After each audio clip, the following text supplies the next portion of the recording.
হয়, আমার ভাইয়ের কোনো রিপ্লেসমেন্ট হয় না। আমি আমার ভাইয়ের কোনো রিপ্লেসমেন্ট চাইও না। আমার ভাইকে আমি শুধু ফেরত চাই এবং আমার ভাইকে আমি ফেরত আনবো।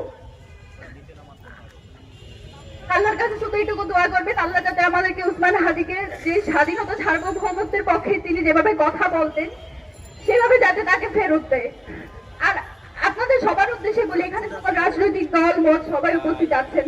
আপনারা গত 1 বছর ধরে আওয়ামী লীগ পালিয়ে যাওয়ার পরেও আপনারা যে কাজটা করতে পারেন নাই, আপনারা কালচারাল ফেসিজমকে অ্যাড্রেস করতে পারেন নাই। বাংলাদেশে একটা মানুষ, শুধুমাত্র একটা মানুষ পেরেছিল এবং আজকে সেটার প্রতিদান তাকে এইভাবে দিতে হচ্ছে।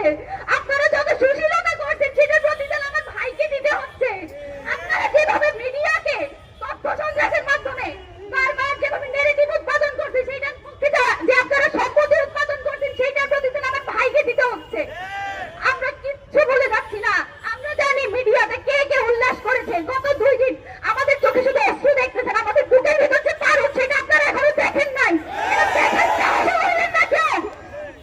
আমার ভাই ফেরত আসবে, বাংলাদেশের স্বাধীনতা সার্বভৌমত্বের পক্ষে কথা বলবে এবং এই মিডিয়াতে যারা বিভিন্ন বয়ান উৎপাদনের মাধ্যমে আমার ভাইকে হত্যাযোগ্য করার চেষ্টা করেছে, আমার ভাইয়ের জীবন মৃত্যুর সমীকরণে যারা বারবার উল্লাস করেছে, যারা বিজয় উদযাপন করেছে, আমি তাদের সবাইকে চিহ্নিত করে রাখছি। আল্লাহ যদি আমাদেরকে বাঁচায় রাখে, ইনকিলাব মঞ্চ যদি বেঁচে থাকে, বাংলাদেশে কালচারাল ফেসিজম যারা কায়েম করতেছেন, আপনাদের সবার জন্য আমরা সারা জীবন সহ্য হয়ে থাকবো, এটা মাথায় রাখবেন। আমি আপনাদের কাছে এটাই দোয়া করবো, আপনারা যেখানে আছেন, আমরা আওয়ামী লীগের প্রশ্নে সবসময় সবাই এক থাকি।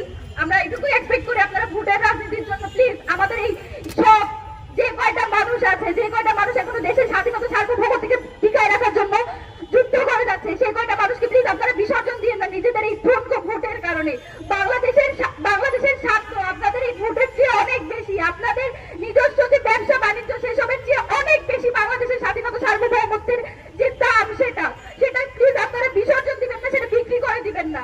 বাংলাদেশের প্রশ্নে, স্বাধীনতা সার্বভৌমত্বের প্রশ্নে উসমান হাদি যেভাবে ভোকাল ছিল, আপনারা তার, আমি বিশ্বাস করি যে আমার ভাই ফেরত আসবে। আমার ভাই যতদিন আসবে না ততদিন পর্যন্ত আমরা রাজপথ ছাড়বো না। এবং আমাদের জাবের ভাই যেটা বলে গেলেন, উসমান হাদি যতদিন সুস্থ হবে না এই ঢাকা 8-এর আসনে আসার কারণে এবং এই তার যে বয়ানগুলো ছিল, তার যে কথাগুলো ছিল, সেগুলোর কারণে আজকে তার এই অবস্থা। এবং আমি জাবের ভাই, আমাদের ইনকিলাব মঞ্চের যত মেম্বার আছে, আমরা আপনাদের সাথে নিয়ে সংগ্রাম জারি রাখবো এবং উসমান হাদিকে ইনশাআল্লাহ আমরা সংসদে পাঠাবো। আপনাদের সবার দোয়া চাই, আপনারা সবাই আমার ভাইয়ের জন্য দোয়া করবেন। আল্লাহ যাতে তাকে সুস্থ অবস্থায় ঠিক আগের মতো যেভাবে বজ্রকণ্ঠে সে স্লোগান দিত, যেভাবে বলিষ্ঠ কণ্ঠে সে বক্তৃতা দিত, সেভাবে যাতে আমরা তাকে ফেরত পাই। আমার ভাইয়ের জন্য দোয়া করবেন। আর কিছু বলার মতো সত্যি সাহস নাই। আল্লাহ।